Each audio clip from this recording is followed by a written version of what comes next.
There is a particular kind of alchemy that occurs when two distinct materials are brought together, not in competition, but in conversation.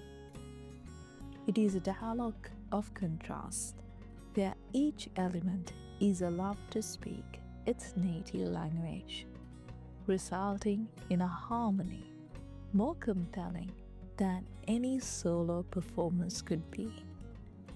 This is the quiet drama of the metal-framed wooden side table. It is a piece that lives in between spaces of a room, beside a sofa, next a reading chair, in the slim margin between two windows, and in its very construction, it speaks of the in-between, of the beautiful tension between industry and forest, between the forged and the grown.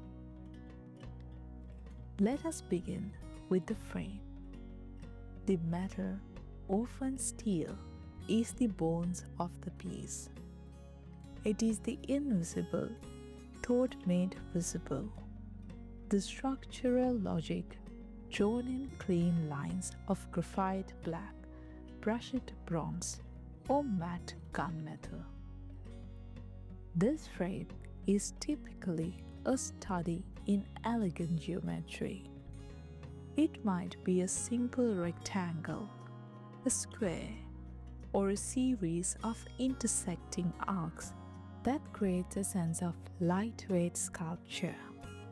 The welds are smooth, the finish is even, and the overall impression is one of the refined strength.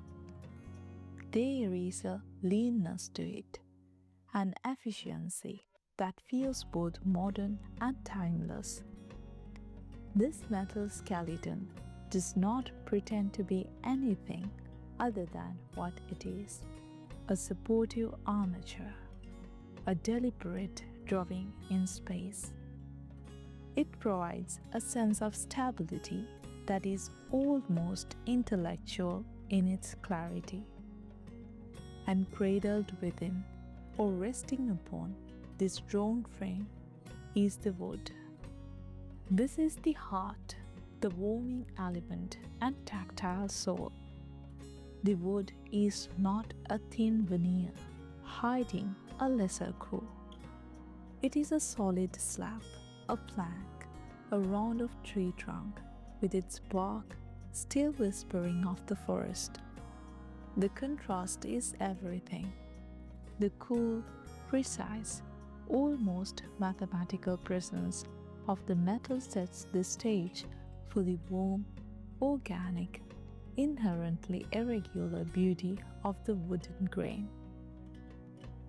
It is as if the metal frame is a gallery mount, and the wooden top is the priceless natural artifact placed upon it for display. The choice of wood here becomes a deeply personal signature. A slab of richly figured walnut, with its deep chocolate tones and swirling, almost liquid grain, becomes a profound statement when held aloft by slender black steel. It feels luxurious, artistic, a piece of the natural world elevated to art. Conversely, a round of pale, cross-cut oak, its growth rings radiating out like a topographic map of time, feels friendly and honest when paired with a simple bronze frame. The combination speaking of rustic integrity meeting refined craft. For a lighter, more Scandinavian feel, a top of smooth honey-colored ash or maple on a delicate steel frame brings airiness and light, a perfect companion for a room that values serenity and space. This partnership is more than aesthetic. It is philosophical. The metal represents human ingenuity, the furnace, the weld, the precise angle. It speaks of the city, of design, of intention. The wood represents the natural world, the slow growth, the unique story of sun and soil written in its fibers. It speaks of the countryside, of patience, of organic life. Together, on a small side table, they create a miniature portrait of a balanced life.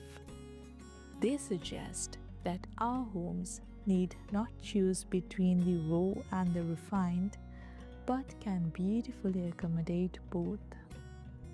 The strength of the metal liberates the wood to be purely expressive, to be its most beautiful grainy self, without also having to bear the entire structural load.